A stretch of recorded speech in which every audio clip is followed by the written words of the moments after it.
कैसे हैं आप सब। स्वागत है आपका मेरा YouTube channel HVAC and electrical. मैं आज आपको HVAC और कूलिंग सिस्टम के बारे में थोड़ी जानकारी देने के लिए आया हूँ। तो हम मैं आपका ज़्यादा टाइम वेस्ट नहीं करूँगा। तो हम जैसे ही बड़ी बड़ी बिल्डिंगों में और छोटे मकानों में भी कूलिंग का सिस्टम लगाते हैं, तो हर मकान और हर बड़ी बिल्डिंग के लिए अलग अलग सिस्टम होता है। तो जैसे हमारे छोटे शॉप्स वगैरह होती है, ऑफिस वगैरह होते हैं, तो उनके लिए हम एसी यूज़ करते हैं। एसी जो कि हमारे मैक्सिमम 2.5 टन तक आती है, जिसके अंदर 1 टन, 1.5 टन, 2 टन और ज़्यादा से ज़्यादा 2.5 टन तक आती है। इसके अंदर स्प्लिट एसी आती है जो कि दीवार पे लगी होती है, और एक आती है विंडो एसी जो कि खिड़की के अंदर फिक्स की जाती है ना। एक आती है कैसेट एसी जो कि हमारी छतों के अंदर लगती है। तो इसके अंदर कंप्रेसर और कंडेंसर कोयल वगैरह सब कुछ एक बॉक्स के अंदर जैसे पैक होता है।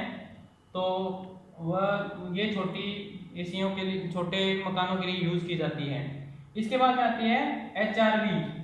HRV मतलब हीट रिकवरी वेंटिलेशन। तो ये जैसे एसी 2.5 टन तक आती है मैक्सिमम, ये 50 से 70 टन तक आती है।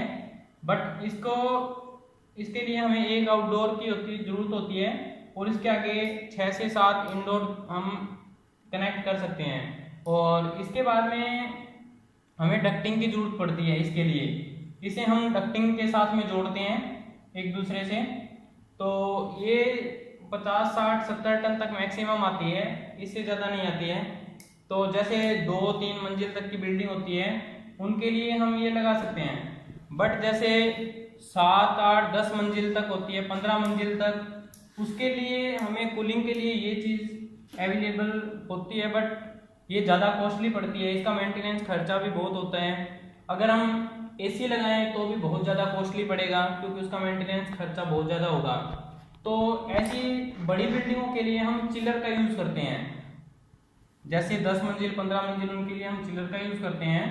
तो चिलर के अंदर क्या होता है कि जैसे पानी को ठंडा करके और हीट को ऑब्जर्व किया जाता है, और हीट को करके और उसे दोबारा कूलिंग का सर्किल होता है। और मैंने चिलर के ऊपर एक अलग से वीडियो भी बनाया है, जो कि आप मेरे डिस्क्रिप्शन में उसका लिंक दे दूंगा, तो आप वहां से देख सकते हैं।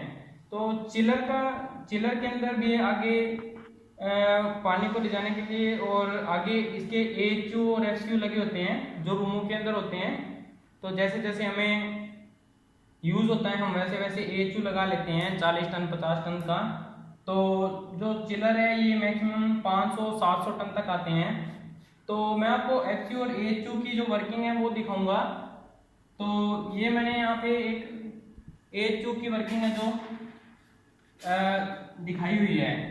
तो जो मेरे दूसरे वीडियो के अंदर दिखाया है मैंने चिलर का वर्किंग, तो वहां मैंने यहाँ तक दिखाया है उसके अंदर कि पानी कैसे ठंडा होता है। तो वो आप मेरे दूसरे वीडियो में देख सकते हैं। तो ये यहाँ तक ठंडा पानी आता है। ठंडा पानी आने के बाद में ये AHU के अंदर ये कोयल लगी होती है इस तरह से। तो ये जो ठंडा पानी है ये यहाँ पे आता है कोयल के अंदर, और इधर से जो एयर है ये आती है। तो जो ठंडा पानी होता है वो एयर को ठंडी करके आगे भेजता है। ठीक है। तो ये जो जो हवा के अंदर हीट होती है उसको ये पानी ऑब्जर्व करके वापस भेज देता है। तो ये चिलर के अंदर से घूम के वापस ठंडा होके आता है। ठीक है। तो ये AHU है हमारा।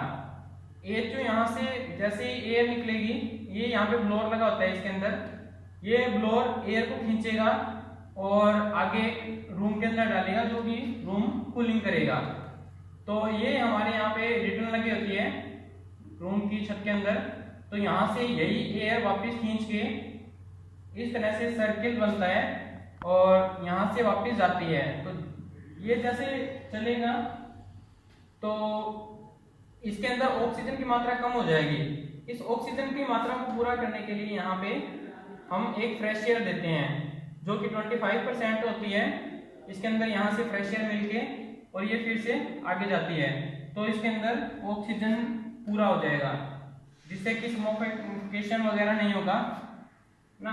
तो यही हमारा एक सर्किल है जो कि HU से कूलिंग करने का सिस्टम है। और आपको अगर मेरा वीडियो पसंद आए तो मेरे चैनल को जरूर सब्सक्राइब करें, उसके पास में एक बेल आइकन होगा उसे भी जरूर प्रेस करें, जो मेरा वीडियो आपको नोटिफिकेशन तभी मिल जाए।